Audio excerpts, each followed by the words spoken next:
Bueno, buenas noches. Eh, el propósito de esta conferencia es tratar de dar algunos comentarios frente a los decretos con fuerza de ley que se expidieron en virtud del decreto de emergencia económica, social y ecológica numerado 417 del 17 de marzo de 2020, en donde, en donde el gobierno trata de buscar establecer medidas que permitan detener el avance de la epidemia coronavirus o COVID-19. Entonces, digamos, primera apreciación, el decreto, todos los decretos, vamos a hablar de los decretos 440, el decreto de 457 y 461. Estos tres decretos, en nuestra consideración, tienen una relación directa con los contratos estatales y por lo tanto merecen unos comentarios por parte de nosotros para efectos de poder resolver muchas dudas que se nos han presentado durante todo este tiempo donde se presentó la emergencia y pues los abogados tienen algunas inquietudes frente a la aplicación de estos decretos. Entonces, digamos que en principio, pues vemos que el decreto 440 del 20 de marzo de 2020 se expide como un decreto ley en virtud de las facultades del decreto 417 de marzo del 2020. Como decimos, tiene fuerza de ley, por lo tanto puede modificar, en este caso sería temporalmente, el régimen de la contratación pública, de la ley 80, de la ley 1150, del decreto 019. Entonces, primer aspecto que vamos a tratar. El artículo primero del decreto 440 regula lo que se llama las audiencias públicas. Entonces, el propósito de ese artículo dice, es un contenido, es evitar el contacto entre las personas y propiciar el distanciamiento individual. Entonces, digamos que el gobierno pretende establecer un mecanismo para evitar que las personas se puedan reunir en recintos públicos y ello hace que regule el aislamiento. Entonces, ¿cómo lo regula en términos de las situaciones, digamos, de los procedimientos de selección en donde los procedimientos hoy establecen eventos en los cuales hay reunión de las personas? Entonces, las audiencias públicas están reguladas específicamente en dos procesos de selección, en la licitación pública y en el proceso de selección abreviada de subasta inversa. Entonces, para efectos de la licitación pública encontramos dos audiencias. La audiencia de discusión de riesgos y la audiencia de aclaraciones que se surten los 3 días siguientes al inicio de preparación y presentación de ofertas, y la audiencia pública de adjudicación que está regulada en el artículo 9 de la ley 1150.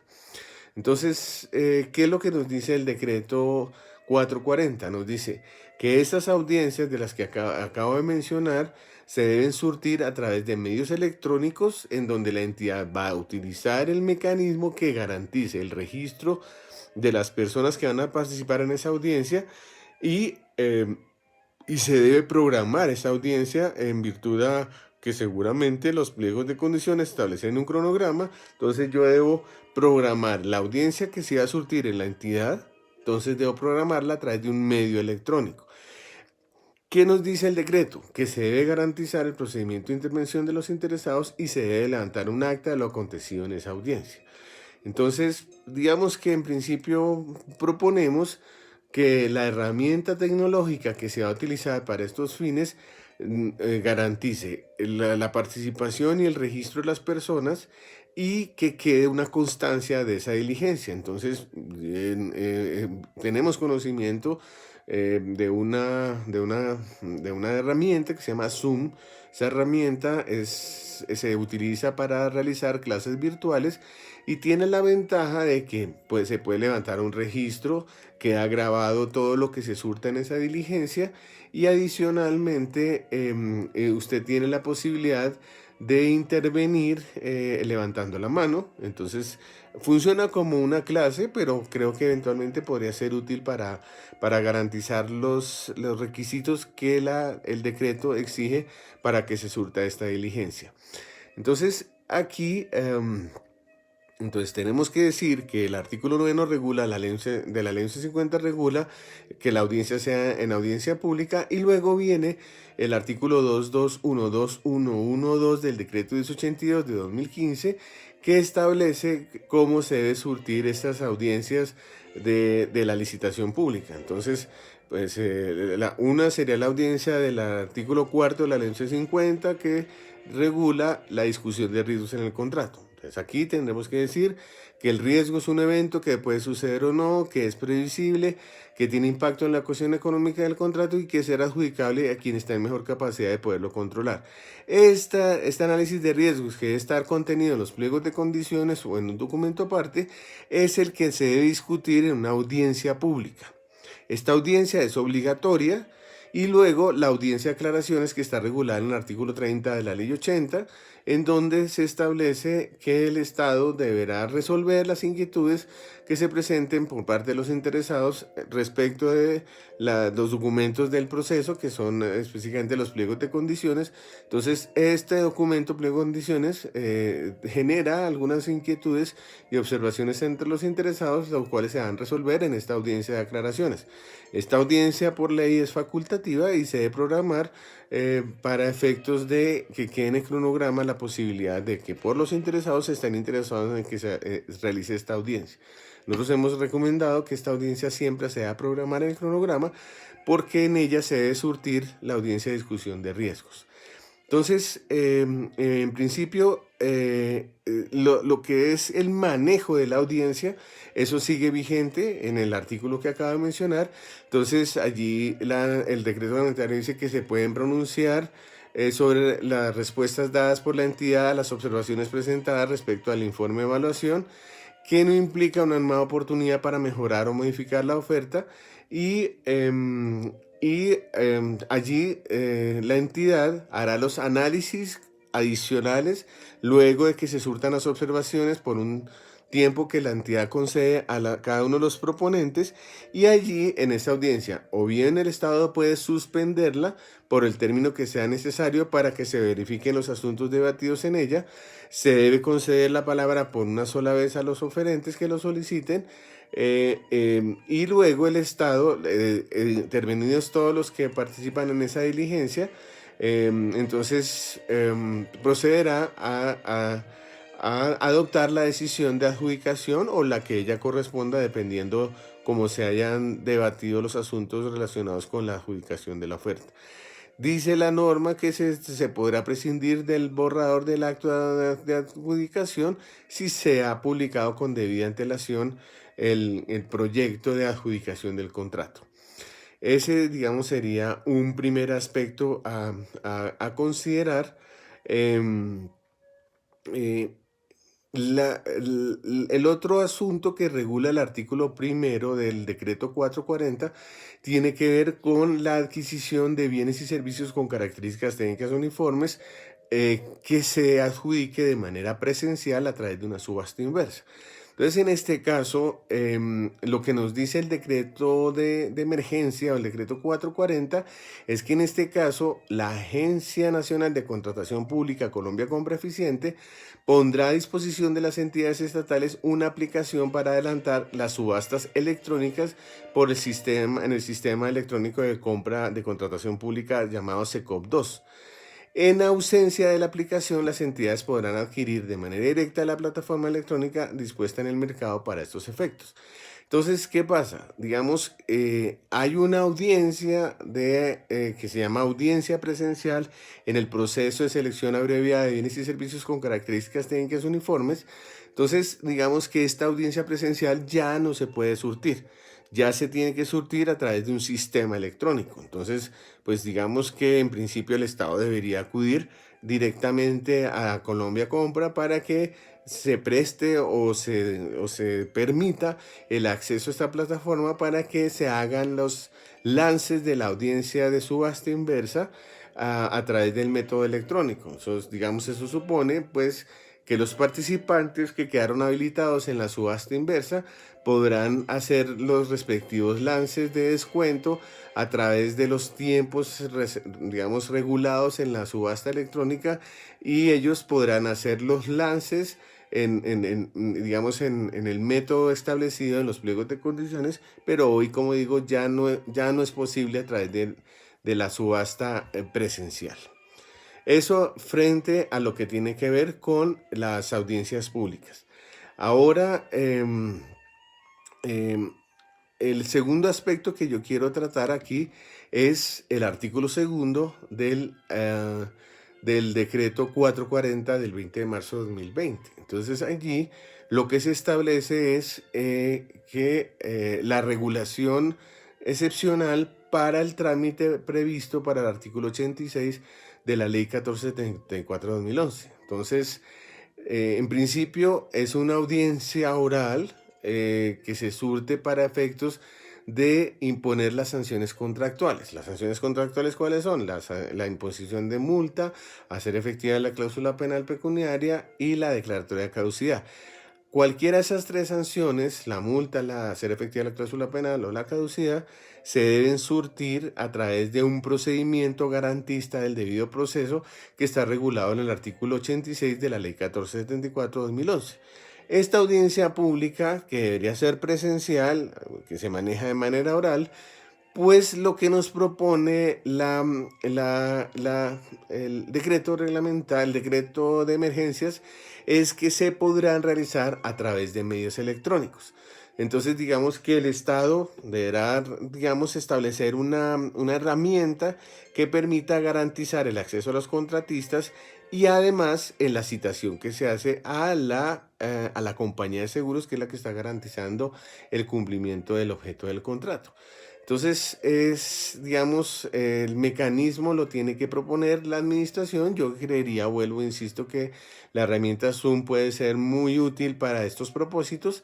Y de todas maneras, el decreto de emergencia, el 440, establece que el Estado podrá decretar la suspensión de los términos iniciados con anterioridad, o sea, cuando ya se convocó y se citó a la audiencia de incumplimiento, eventualmente el ordenador de gasto puede optar por decretar la suspensión de los términos. Entonces ese sería otro aspecto que debería dejar, digamos, en consideración. O bien se adelanta la audiencia, se deberá adelantar por razones de aislamiento por un medio electrónico, pero el decreto da la opción de que se suspendan los términos establecidos en la convocatoria para decretar el incumplimiento de la multa, hacer efectiva la cláusula penal o eventualmente la caducidad. Otro aspecto que nos regula el decreto 440 es lo que tiene que ver con la suspensión de los procesos de selección en curso y la revocatoria del acto de apertura. Entonces el artículo 3 del decreto 440 establece que se podrán suspender los procesos de selección de contratistas en razón de la declaratoria de emergencia. Y en este caso encontramos que la norma no establece en qué momento se encuentra el proceso y que se pueda suspender. Entonces vemos que los procesos de convocatoria pública tienen tres grandes etapas. La primera tiene que ver con el anuncio, la publicidad del proceso de convocatoria pública. Luego viene el segundo momento, que es cuando se dan a conocer los documentos del proceso, el acta de convocatoria, los estudios previos y el proyecto de pliego de condiciones y los pliegos definitivos, los cuales merecen o permiten que los interesados puedan hacer observaciones a esos documentos. Esas observaciones a esos documentos se surten en una etapa antes de la recepción de ofertas. Y luego viene la recepción de ofertas, la evaluación de las ofertas, el derecho de contradicción y la posterior adjudicación del contrato. Entonces, todas esas etapas que acabo de mencionar, todas ellas son susceptibles de ser suspendidas. Entonces, dependiendo del estado en que se encuentre el proceso, el Estado puede perfectamente suspender la diligencia hasta tanto se superen las razones que motivaron la suspensión, que en este caso sería la declaratoria de emergencia, el aislamiento y el impedimento del Estado de poder seguir adelante con el proceso de selección. Entonces, eso quedaría, digamos, en esta situación. La otra regulación del decreto 440 se refiere específicamente a la revocatoria de los actos la revocatoria de de los procesos de selección por convocatoria pública. Entonces, esta revocatoria sí se debe surtir antes de la recepción de ofertas. O sea, el decreto es muy claro. Cuando no se haya superado la fecha para la presentación de ofertas. Entonces, si yo no he recibido ofertas, incluso el día programado para la recepción de ofertas, si no alcancé a recibir las ofertas, puedo revocar el acto de apertura. Entonces, para eso les dejo la sentencia del Consejo de Estado del 27 de abril de 2016, expediente 46.818, que expresamente anuló una revocatoria de un acto de apertura porque se anuló, se revocó cuando ya se habían recibido ofertas, ya se había evaluado las ofertas, ya había un orden de elegibilidad, el Estado terminó revocando el acto de apertura y aquí el Consejo de Estado fue muy claro en señalar que el Estado no tenía competencia para revocar, considera que el acto de apertura cuando se han recibido ofertas es una oferta mercantil y esa revocatoria implica que usted le debe pedir autorización al que tiene vocación de ser el primer orden de elegibilidad para efectos de que se pueda surtir la revocatoria. Entonces, a pesar de ser un acto administrativo de carácter general, el Consejo de Estado señaló que se requiere la autorización. Por lo tanto, creo que hay digamos, una coherencia en cuanto a que si no se han recibido ofertas, se puede revocar porque no genera responsabilidad precontractual, pero una vez recibidas ofertas, el Estado tiene dos opciones, o suspender el proceso o eventualmente seguir adelante con el proceso y adjudicarlo. Eso con respecto a este tema. Bien, luego se establece el artículo cuarto, lo que se llama la modificación del proceso de... la modificación al proceso de selección abreviada de bienes y servicios con características técnicas uniformes a través del mecanismo denominado marco o a través del procedimiento denominado marco de acuerdo de precios. Entonces, pues, digamos, sabemos y entendemos que este mecanismo o este proceso tiene, el único competente para adelantarlo es la agencia de contratación pública. Entonces, es una regulación específicamente para esa entidad que es la competente para adelantar estos procesos de marco acuerdo de precios, es lo que se llama la tienda virtual. Entonces, esta entidad se le autoriza, digamos, el proceso de selección es por licitación pública, se le permite que inicie el proceso a través de una contratación directa. O sea, digamos, lo que hace el decreto es modificar el trámite para seleccionar los proveedores a través de licitación pública y se hacen a través de un mecanismo de contratación directa. La otra prerrogativa que está en el artículo quinto del decreto 440 es que la agencia construya un catálogo de productos relacionados, bienes y servicios con características técnicas uniformes relacionados con la emergencia, para que los que vayan a adquirir estos bienes lo hagan a través de esta tienda virtual con este catálogo especial. Entonces, digamos que lo que se trata aquí básicamente es de cambiar el trámite para hacerlo más ágil a través de una contratación directa. Entonces, todo lo que, digamos, señala el procedimiento es que el Estado tiene que hacer un catálogo de bienes y servicios con características técnicas uniformes. Todas las entidades deberán comprar en todo lo que se haya definido en ese catálogo. Entonces, lo que defina la Colombia Compra Eficiente dentro de ese catálogo, las entidades del orden nacional deberán adquirirlos a través de ese medio. La otra, digamos, precaución que tiene el artículo cuarto del decreto 440 es que las entidades territoriales que no están obligadas en principio a acudir al acuerdo marco de precios, hoy que estaban facultadas para ir a ese mecanismo, hoy preferirán irse a la tienda virtual cuando se trate de bienes que tengan relación con digamos, con el problema de la emergencia. Entonces, las entidades hoy preferirán la adquisición de bienes y servicios con características técnicas uniformes en el catálogo dispuesto por la tienda virtual, cuando antes era una facultad de ir o no a esos catálogos. Entonces pueden hacerlo, digamos, para estos efectos a través de esta tienda virtual administrada por Colombia Compra Eficiente. El otro aspecto regulatorio del decreto 440 tiene que ver con el artículo sexto relacionado con un proceso que es un proceso especial de contratación que se llama de mínima cuantía.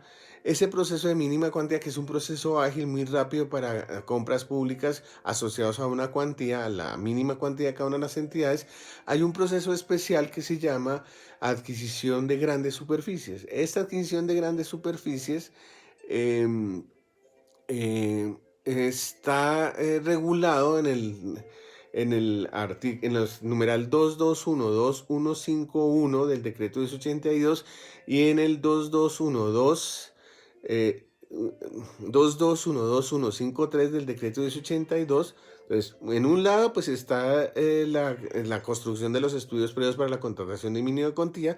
Este artículo sigue vigente, el Estado tiene que hacer unos estudios previos y una vez cuando determine que la adquisición la va a hacer en una gran superficie, entonces lo que se le permite es que la adquisición de grandes superficies lo puede hacer a través de la tienda virtual que está, digamos, agenciada o está, digamos, el agente que la maneja es Colombia Compra Eficiente. Entonces, esta transacción que se hace a través de la tienda virtual para adquisición de grandes superficies, se podrá comprar el monto de la mínima cuantía a través de esta tienda virtual. Entonces, eso es, digamos, un poco la aclaración que queríamos hacer y pues sigue vigente el artículo 2212154 del decreto 82, en donde la entidad es libre de exigir o no garantías en el proceso de selección de mínima cuantía y en la adquisición de grandes superficies. Entonces aquí también estaríamos en presencia de este mismo aspecto. Bien, el otro asunto que yo quería mencionar acá es lo que tiene que ver con la declaratoria de urgencia manifiesta. Entonces, digamos que hoy hay un decreto de emergencia económica, social y ecológica. Y este decreto pues autoriza que yo me pueda ir por un mecanismo de contratación sin ofertas llamado declaratoria de urgencia manifiesta. Entonces, lo que nos indica el decreto es que todo lo que tenga por objeto prevenir, contener y mitigar los efectos de la pandemia del coronavirus COVID-19, así como realizar las labores necesarias para optimizar el flujo de los recursos al interior del sistema de salud, se pueden realizar a través de una declaratoria de urgencia manifiesta, pero bajo los lineamientos de la ley de contratación. Entonces usted tiene que irse a los artículos 42 y 43 de la ley 80, irse a las recomendaciones que se han expedido en virtud de la aplicación de la urgencia manifiesta dadas por la Contraloría General de la República y hacer uso de esta herramienta excepcional. Entonces, yo lo que voy a hacer es sustentar mi acto de declaratoria de urgencia manifiesta a través de la declaratoria de emergencia y sobre esa base sustentar mi contratación sin ofertas. Entonces, inclusive se autoriza que las entidades que no estén sometidas a la ley 80 también podrán contratar de manera directa los bienes y servicios para mitigar la pandemia. Entonces, pues les recuerdo, el artículo 42 regula que cuando se entiende que hay urgencia manifiesta, cuando se presenten situaciones relacionadas con los estados de excepción. Este sería el caso. El decreto que declaró la emergencia es el insumo que nos permite conjurar la situación de calamidad a través de las medidas que tome en virtud de esta declaratoria, pero debo recordar que la declaratoria de urgencia manifiesta exige que en la declaratoria se digan cuáles son los contratos que se van a suscribir en virtud de la declaratoria de urgencia y cuando celebre los contratos debo remitirlos de manera inmediata a mi organismo de control fiscal para que ella haga el control de legalidad tanto de la declaratoria como de los contratos que se suscriben.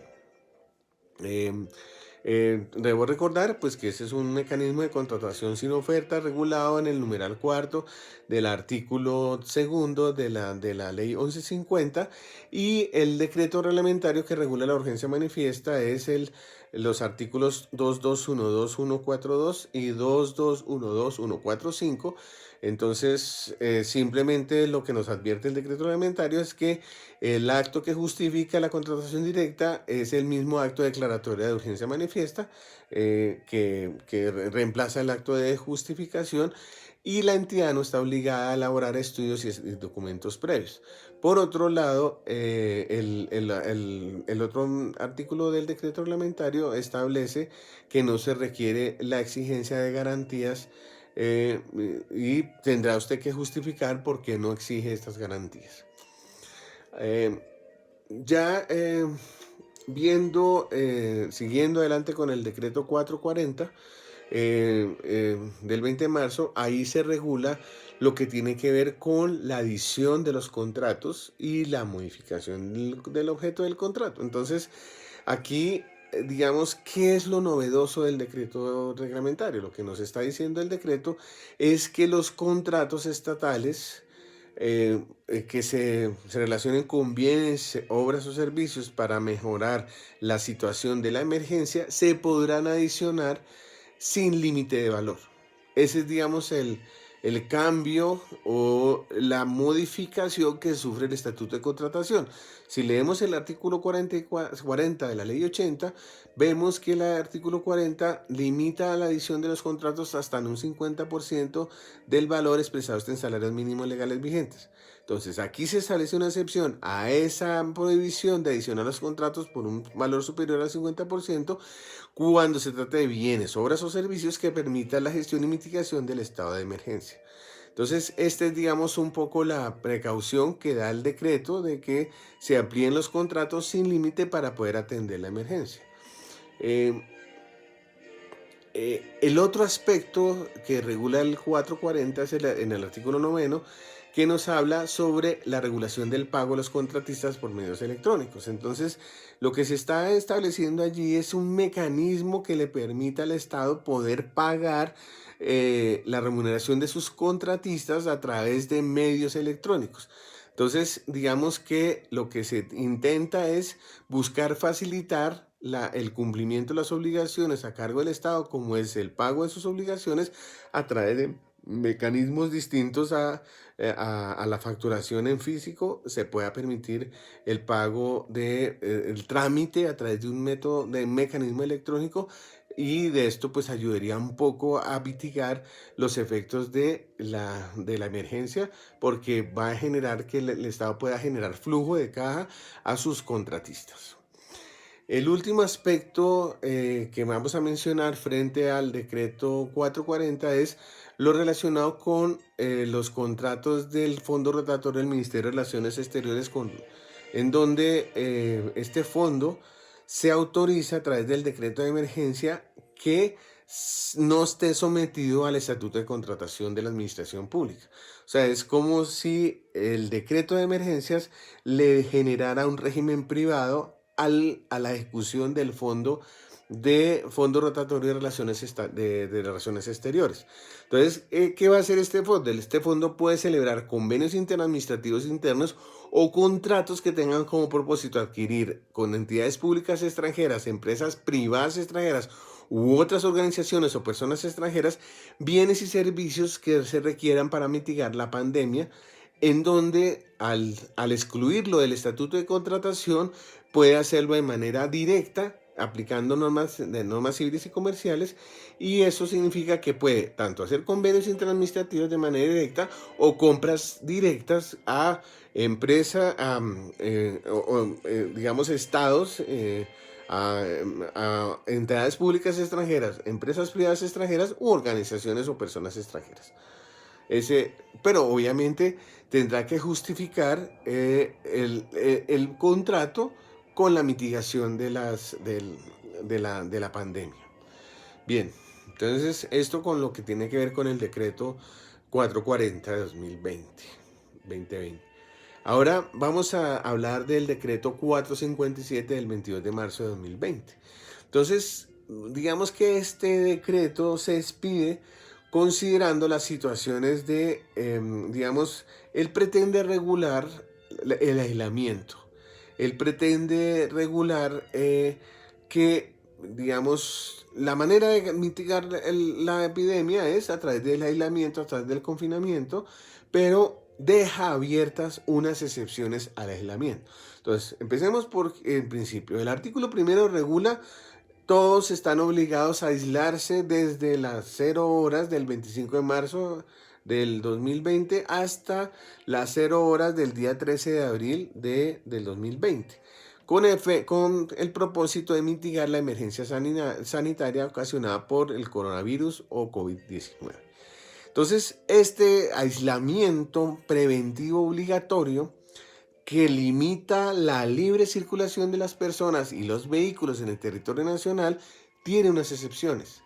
Entonces, digamos, lo que vamos a intentar buscar es esas excepciones, qué efectos tienen frente a la contratación pública. Entonces, la idea es que el aislamiento obligatorio garantice el derecho a la vida, a la salud en conexidad con la vida y la supervivencia. Y entonces, en este caso, pues se da pauta a los gobernadores y alcaldes para que limiten el derecho de circulación de las personas y en algunos casos excepcionales se autorice la circulación. Entonces, ¿en qué caso se dan estas excepciones que tengan que ver con el contrato público? Pues en primer lugar se dice que los servidores públicos y los contratistas del Estado, digamos, podrán seguir circulando en los casos estrictamente necesarios para prevenir y mitigar y atender la emergencia sanitaria. Entonces, aquí, ¿qué tenemos que decir? Pues que el artículo sexto establece quiénes son contratistas del Estado. No son solamente las personas naturales, son las personas naturales, las personas jurídicas, los consorcios de uniones temporales. Entonces, al no hacer ninguna aclaración, el decreto de emergencia, el decreto que estamos hablando hoy, que es el que estamos hablando ahora, que es el decreto 457, eso quiere decir que la condición de contratista, ser persona natural, persona jurídica, consorcio unión temporal, to todos ellos estarían autorizados para circular siempre y cuando sus condiciones de contratistas estén para servir a atender y mitigar y prevenir la emergencia sanitaria. Eso es algo que me parece fundamental que tengamos claridad sobre este punto. Entonces, si son de estos contratistas, ellos no habría lugar a suspender sus contratos por cuando tienen una autorización para poder circular, porque están en condiciones de prevenir, mitigar y atender la emergencia. El segundo aspecto que nos regula el decreto em, 457 tiene que ver con la atención de emergencias y afectación vial y obras de infraestructura. Entonces, el numeral 18 específicamente señala que la revisión y atención de emergencias y afectaciones viales y las obras de infraestructura que no puedan suspenderse.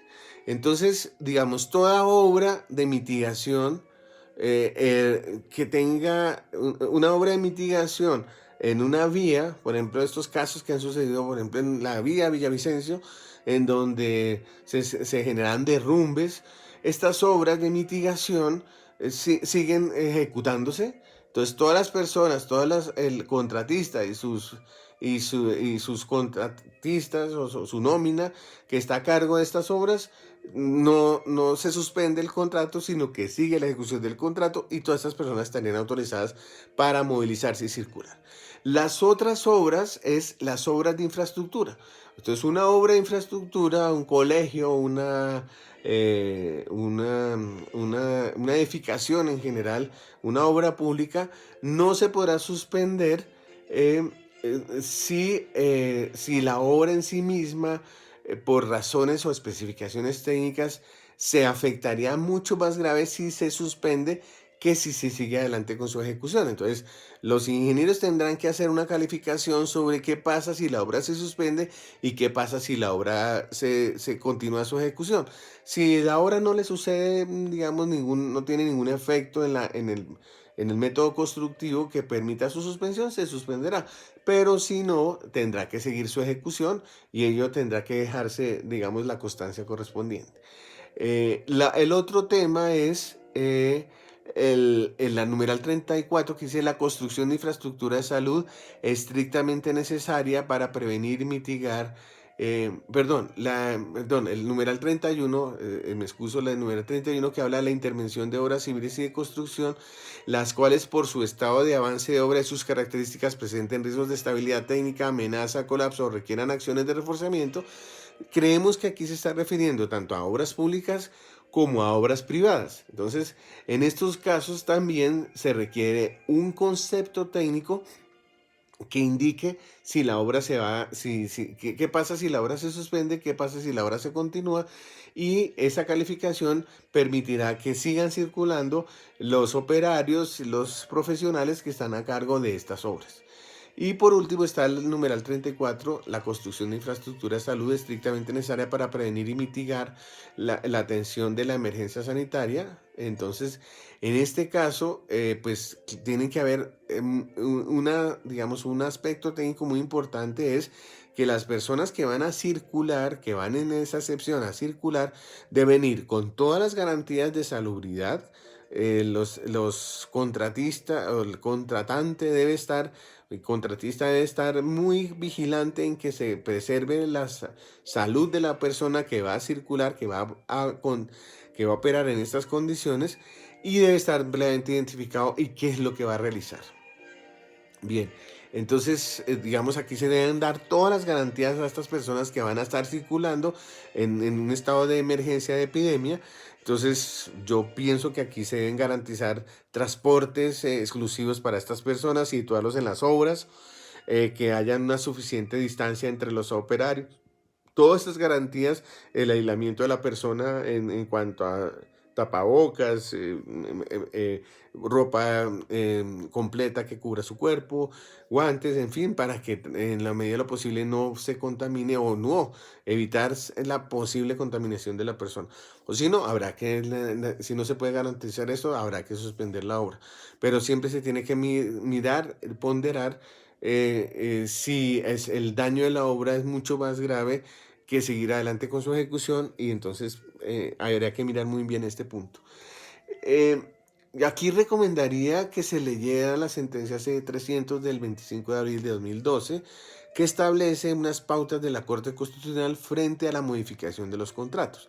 Entonces, si el Estado va a tomar la decisión de modificar los contratos, la sentencia es muy clara sobre hasta dónde se pueden modificar los contratos. No se puede modificar el objeto del contrato.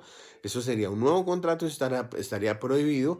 Usted solo puede tocar aspectos del contrato que permitan la ejecución del mismo. Entonces, digamos que me parece oportuno que se lean esta jurisprudencia porque puede ser útil para cuando se pretenden tomar decisiones frente a la modificación de los contratos. Aquí hay un tema que me parece fundamental y que no está regulado en el decreto, es la suspensión de los contratos. Hay demasiadas preguntas frente a si se deben suspender los contratos, no se deben suspender. No existe la suspensión unilateral, la suspensión debe ser de común acuerdo, pero aquí yo sí quiero que se tenga en cuenta la sentencia de unificación del 28 de abril de 2014, expediente 41834, por cuanto allí el Consejo de Estado trae una institución que se llama el abuso del derecho. ¿Y por qué traigo a colación el tema del abuso del derecho? Porque ya estoy, en las preguntas que me han hecho, estoy viendo que el Estado está imponiendo la suspensión sin que el contratista pueda reclamar desequilibrio económico del contrato. Esto me parece que es un abuso del derecho. El Estado tiene que suspender los contratos, sí, pero lo tiene que hacer en las condiciones en donde el contratista no es el que está generando la suspensión. Ni el Estado ni el contratista, en este caso, están generando la suspensión del contrato sin un efecto externo. Es una política pública del gobierno nacional que está estableciendo que el Estado no puede, es decir, que se limite la movilidad. Entonces, al limitar la circulación de las personas, pues obviamente también está limitando la circulación de los contratistas. Entonces, aquel que está ejecutando un contrato que tiene que circular hoy se ve limitado en la posibilidad de ejecutar el objeto del contrato porque tiene una imposibilidad física de poderlo cumplir. Entonces, el Estado hoy está proyectando sus pensiones y dejando unas cláusulas que son abusivas en cuanto a que usted no puede reclamar desequilibrio económico por la suspensión. Y resulta que el señor contratista tiene una maquinaria alquilada, tiene un personal contratado y él va a tener que seguir pagando esa maquinaria, tiene que seguir pagando ese personal que estaba disponible para el proyecto.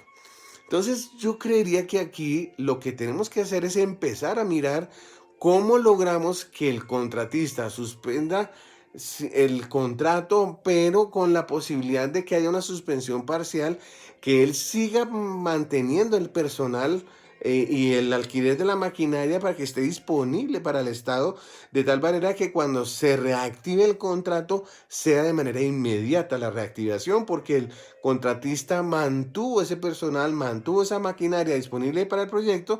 Estas circunstancias se van a levantar, esto no es una situación permanente, la epidemia se va a controlar, se va a aplacar y cuando eso suceda, pues vamos a reactivar nuevamente los contratos. Entonces, nuestra idea es que la suspensión sea en donde se pueda seguir garantizando el pago de esas nóminas. Con eso vamos a mitigar los efectos económicos de la epidemia. Entonces el Estado va a tener que asumir, en virtud del principio de solidaridad del artículo 4 de la Constitución Política, esos gastos adicionales que se generaron en producto de la presencia de la epidemia, pero vamos a lograr seguirle girando recursos al contratista para que pague esas nóminas, que son nóminas que están al servicio del Estado, que están al servicio, que no pueden trasladarse para ejecutar, y entonces el Estado va a tener esa disponibilidad personal que en el momento que reinicie los contratos va a estar ahí disponible para seguir adelante con la ejecución del contrato. Entonces, podemos hacer muchas cosas, por ejemplo, en contratos de aseo y cafetería, hombre, que hayan unos grupos de trabajo que vayan eventualmente a las entidades para que hagan desinfección sobre las oficinas. Eso se puede hacer. Entonces, lo que vamos es a cambiar el método de trabajo del aseo y cafetería. Entonces, ya los materiales de aseo van a ser otros. Las personas que van a ir a descontaminar las oficinas van a tener unos aditamentos adicionales para que puedan realizar esta labor de limpieza. Entonces, todo eso se puede pactar. Entonces, hagamos unas modificaciones a los contratos temporales para que puedan funcionar. Entonces, por ejemplo, tenemos un servicio de transporte. Entonces, ese servicio de transporte seguramente va a ser activado para trasladar ciertos profesionales de las plantas de personal que se van a encargar de hacer ciertas labores que tienen que hacerse de manera presencial en las oficinas. Entonces, vamos a tener un aseo que va a encargarse de desinfectar a las oficinas.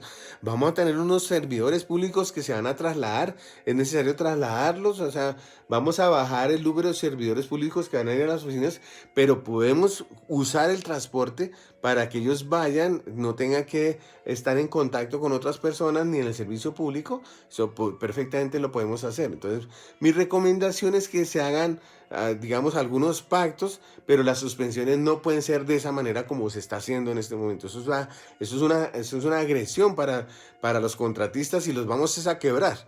Entonces, la idea no es esa, sino que el Estado en este momento pueda apalancar esos contratistas que no por razones de ellos se tuvieron que suspender los contratos.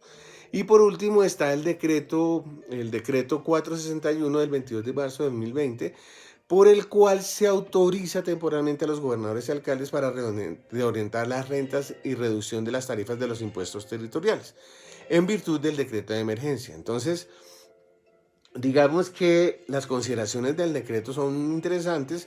Se dice que la idea es establecer mecanismos, o sea, se está detectando efectos económicos negativos generados por la epidemia que requieren la atención y el concurso de las entidades territoriales a través de la opción de medidas extraordinarias, en donde permitan financiar acciones para enfrentar la epidemia. Entonces, se ha identificado que hay unas limitaciones presupuestales del orden territorial que impiden la asignación eficiente y urgente de los recursos que demandan la atención de esta emergencia. Por lo tanto, se requiere de autorizar temporalmente a las entidades territoriales para que orienten los recursos y las rentas y se disponga de manera más eficiente la disposición de esos recursos para atender la emergencia. Entonces, en este caso, lo que se le permite, en virtud del artículo primero, es que se faculta a los gobernadores y alcaldes que en materia de rentas de destinación específica se faculte a los gobernadores y alcaldes para que reorienten las rentas de destinación específica de sus entidades al fin de llevar a cabo todas las medidas encaminadas a atender la emergencia. Esta reorientación no requerirá, y esto es lo importante de este decreto, la autorización de asambleas departamentales asambleas departamentales y consejos municipales.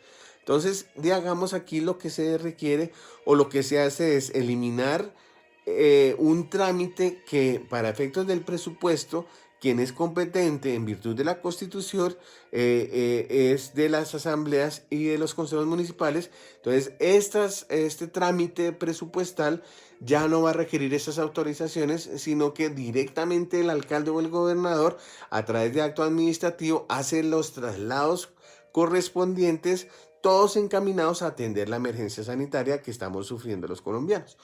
Entonces, aquí igualmente se permite que los alcaldes y gobernados puedan reducir las tarifas de los impuestos para efectos de mitigar los efectos, digamos, graves a la economía, donde los ciudadanos tienen que pagar unos impuestos. Entonces, a ver si de pronto en algún momento se puede estudiar esta alternativa. Entonces, este es, digamos, lo que hemos estado explorando, nuestros comentarios frente a esos tres decretos muy importantes que expidió el gobierno nacional y que merecerían algunas reflexiones por parte de nosotros. Yo la verdad concluyo con esta exposición indicando pues que el mecanismo idóneo para reducir la epidemia es el aislamiento. Entendemos que el gobierno tuvo que expedir unos decretos de emergencia en donde reconoce el aislamiento como un mecanismo idóneo para reducir la epidemia, pero también debió establecer unas excepciones al aislamiento en donde se permite la circulación, pero tenemos que hacerlo, digamos, solo en los extremos necesarios e indispensables y cuando así lo amerite la ejecución de los contratos. Entonces, muchas gracias por su atención. Espero que esto haya servido de alguna manera en nuestro aporte a resolver esta emergencia que nos está afectando a todos. Muchas gracias. Buenas noches.